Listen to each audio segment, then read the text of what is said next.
لیکن آؤ میں آپ کو بتاؤں، کچھ لوگ وہ ہیں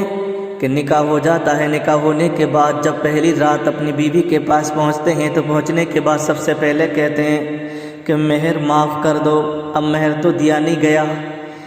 ارے تم نے اتنا روپیہ پیسہ خرچ کیا، لیکن اب بیوی کے پاس جا کر گردن جھکا کے کہہ رہا کہ معاف کر دے، بیوی سے کہہ رہا کہ مہر معاف کر دے۔ لیکن مسئلہ یہ ہے، اگر بیوی نے اپنی خوشی سے اپنی مرضی سے مہر معاف کر دیا تو معاف ہو جائے گا۔ اگر کسی نے غصہ دکھایا، اگر کسی نے زبردستی کی، اگر کسی نے اس کو دھمکی دی کہ تم مہر معاف کر دے نہیں تو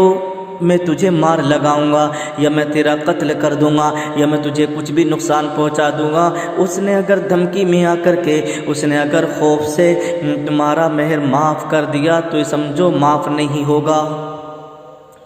لیکن مسئلہ نہیں جانتے۔ آؤ میں آپ کو سرکار کی حدیث پاک سنا دوں۔ نبی کریم صلی اللہ تعالیٰ علیہ وسلم نے ارشاد فرمایا کہ تم شادی کرو اور مہر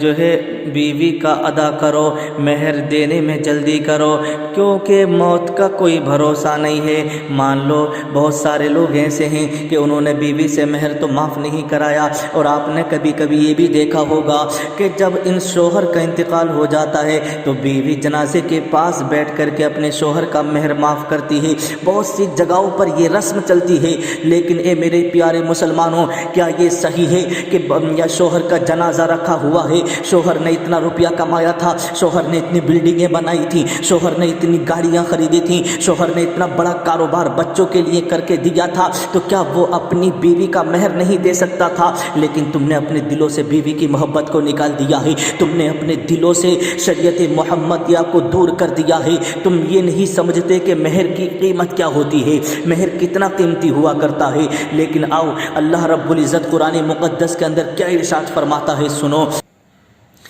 اللہ رب العزت فرماتا ہے وَآتُوا النِّسَاءَ صَدُقَاتِهِنَّ نِحْلًا، اور عورتوں کو ان کے مہر خوشی سے دو۔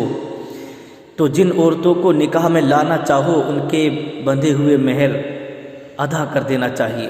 عورت اگر ہوش و حواس میں راضی سے مہر معاف کر دے، مہر تو معاف ہو جائیں گے، لیکن بہتر یہی ہے کہ اس کی زندگی میں اسے اس کا مہر دے دیا جائے۔ اور دوسری بات یہ کہ جو لوگ بغیر مہر دیے، وہ لوگ جو بغیر مہر دیے انہوں نے معاف بھی نہیں کرایا اور انہوں نے مہر بھی نہیں دیا اور ان کا انتقال ہو گیا، تو میدان محشر میں ان کی سخت پکڑ ہوگی، ان کو مہر کی وجہ سے عذاب بھی دیا جائے گا۔ اے لوگو، اگر تم نے ابھی تک اپنی بیوی کا مہر نہیں دیا ہے تو آج میری بات سن کر کے آپ مہر ادا کر دینا، نہیں تو میدان محشر میں پچھتاؤ